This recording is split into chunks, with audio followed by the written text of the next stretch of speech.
Base sa balitang kumakalat, nanawagan si Pangulong Bongbong Marcos na huwag tayong matakot sa pananakop at pagbabanta.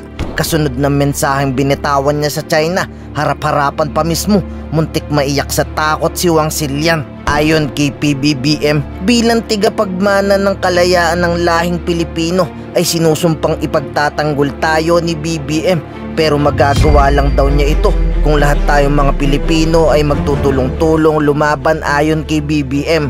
At bilang tagapagmana ng kalayaan na tinatamasa natin ngayon, tungkulin ng bawat isa sa atin na pangalagaan ito at tiyaking hindi na tayo kailanman magpapatinag sa anumang banta ng pananakop at pag-aapi. Pero ayon kay General Bronner, handa nilang ibuwis ang kanilang buhay para ipaglaban daw tayo sa mananakop. Ayon kay Bronner, mahigit lagpas 100 taon na din daw kasi ang nakalilipas mula nang huling ipaglaban ng kalayaan ng ating mga ninuno. Ayon kay General Bronner, talagang mahalaga po sa amin ito dahil yung ating pong mga kasundaluhan at yung ating mga ninuno ay ipinaglaban ang ating karapatan, ang ating kalayaan.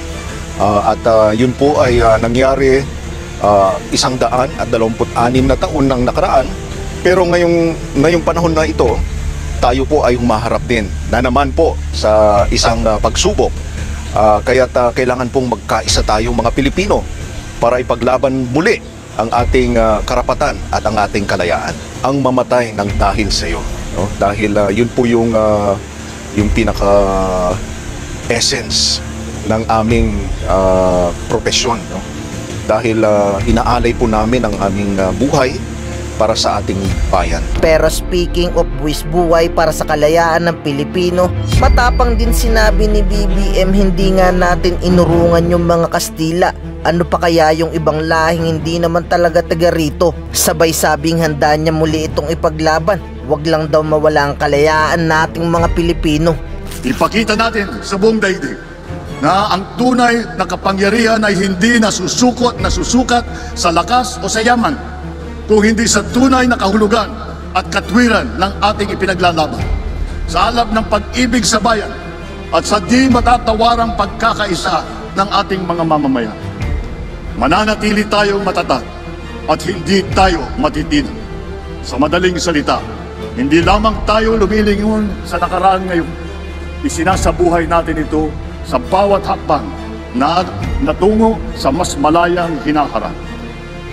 Bilang pagtatapos, tinatawagan ko kayong lahat na patuloy na tangkilikin at ipagmalaki ang ating pagiging Pilipino.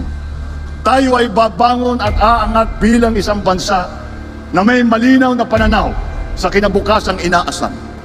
Magsama-sama tayo sa paglalakbay tungo sa isang mas maliwanag at masaganang bukas. Sa bawat hakbang, sa bawat pagpupunyagi, ipagpatuloy natin ang laban para sa kalayaan. Kalayaan mula sa kahirapan, kagutuman, kawalan ng katarungan, at iba pang mga balakid sa ating pag-unlad. Lagi lamang po nating tandaan, ang kasaysayan ang isang susi natin tungo sa wagas at tunay na kalayaan at sa kinabukasan puno ng pag-asa, kaliwanagan at kasaganahan. 126 na taon ang nakalipas mula nung unang itinaas ang watawat ng Pilipinas bilang pagpapahayag ng pagsilang ng unang republika sa kasaysayan ng Asia. At sa ating paggunita, muli nating bigyang pugay ang diwa ng araw na ito, ang pagkakaroon ng isang malaya at nagkakaisang bayan. Ang kalayaang ito ay hindi nakamit ng walang katumbas na kabayaran. Ang luha, dugo at pawis na inialay ng ating mga ninuno sa dambana ng demokrasya at pagkapantay-pantay. Sa kanila, sa ating mga ninunong mga bayani, ihinahandog natin ang araw na ito. Ang tema ng ating paggunita, kalayaan, kinabukasan, kasaysayan, ay nagtatampok sa kahalagahan ng pagbabalik tanaw sa ating nakaraan. Dahil ang tagumpay sa pagtanggol ng ating kalayaan at sa pagbubuti ng ating kinabukasan ay nakasalalay sa ating patuloy na pag-alaala sa kasaysayan. Sa araw na ito, noong taon 1898, isang mahalagang pahayag ang ating ipinarating sa buong daigdig. Itinatampok nga Kabanatang ito ang ating kalayaan mula sa higit 300 taong panakop ng mga Kastila. Hindi naging madali ang pinagdaanan ng ating mga ninuno.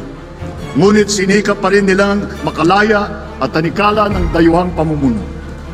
Sa harap ng pang-aapi at pagpapasakit, hindi pinahintulutan ng ating mga bayani na tayo ay mag-api.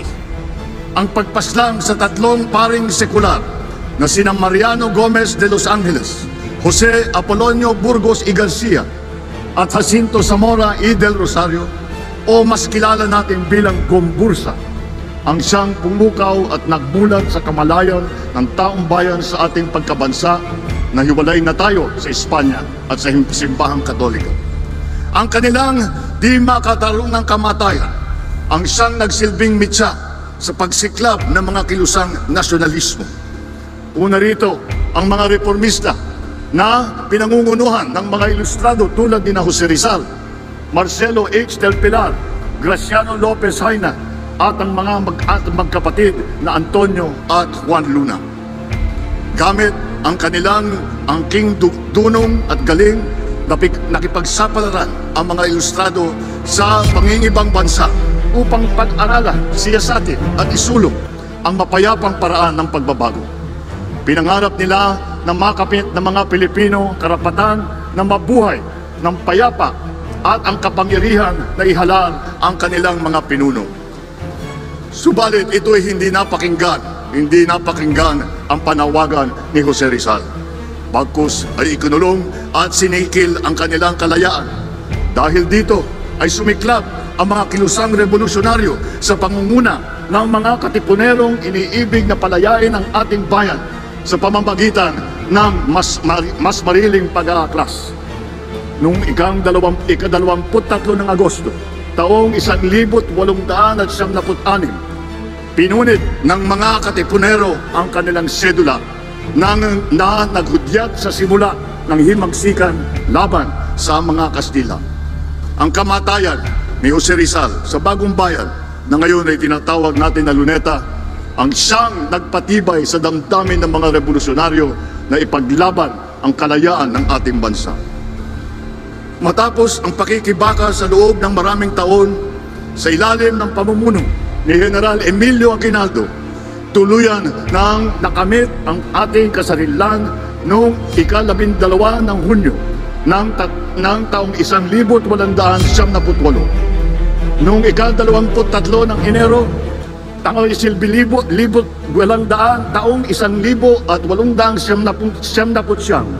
ay ganap na itinatag ang Republika ng Pilipinas. Ngunit sa kabila ng tagumpay na ito, sumailalim pa ang bansa sa pananakop ng mga Amerikano na humantong sa hidwaan sa pagitan ng Pilipinas at Amerika. Patuloy na isinulong ng mga Pilipino sa pangunguna ni Manuel Quezon at Sergio Osmeña ang kasarinlan at kalayaan ng bansa. Sa kanilang pagsusumikap na itatag ang Commonwealth of the Philippines upang magsilbing tulay patungong ganap na kalayaan. Subalit bago pa man natin makamit ang pinapangarap na kasarinlan, sinakop ang Pilipinas ng bansang Hapon. Sa loob ng higit 3 taon, nakipaglaban ang mga Pilipino kasama ang mga sundalong Amerikano sa puwersa ng Hapon. Libo-libong Pilipino ang nagbuwis ng buhay bago natin nakamit ang kalayaan mula sa Hapon noong taong 1945. Sa sumunod na taon ay ganap na nakamit ng mga Pilipino ang kalayaan. Mga kababayan, hindi lamang ito karaniwang pag-aalaala sa mga himagsikang ating napagtagumpayan. Nais ko ipabatid sa taong bayan, lalo na sa ating kabataan, ang pagpapakasakit ng ating mga ninuno at bayani upang makamtan natin ang kalayaan at ang kapayapaan. Nakakalungkot isipin na marami sa mga kabataan ngayon ang hindi kilala ang Gombursa. Nakalimot na sila sa lahat ng pinagdaanan ng ating bansa upang magkaroon ng kasarinlan. Ang kalayaan ay inaalagaan, binabantayan at ipinaglalaban. Sa sandaling mapabayaan natin ito, maaring itong mawala at maagaw muli sa atin. Sinisimbolo ng okasyon natin ngayon ang parada ng kalayaan na masasaksihan natin maya-maya. Ang ating pagsisikap na maisabuhay sa puso ng bagong Pilipino na narito ngayon. Ang tunay na diwa ng kabayanihan, kalayaan at pag-asa. Ito ay hindi lamang paggunita sa ating kasaysayan, kung hindi isa ring hamon na patuloy na ipaglaban ang ating kalayaan. Kaya naman, sa pagdiriwang natin ito, binibigyang pugay natin ang lahat ng nag-alay ng buhay at lumaban para sa ating kalayaan at kasarinlan. At kaakibat ng pagpapahalagang ito ay ang ating pangako na ipagpapatuloy ang kanilang sinimula. Ang ating buong loob na panindigan para sa ating karapatan bilang isang bansang malaya.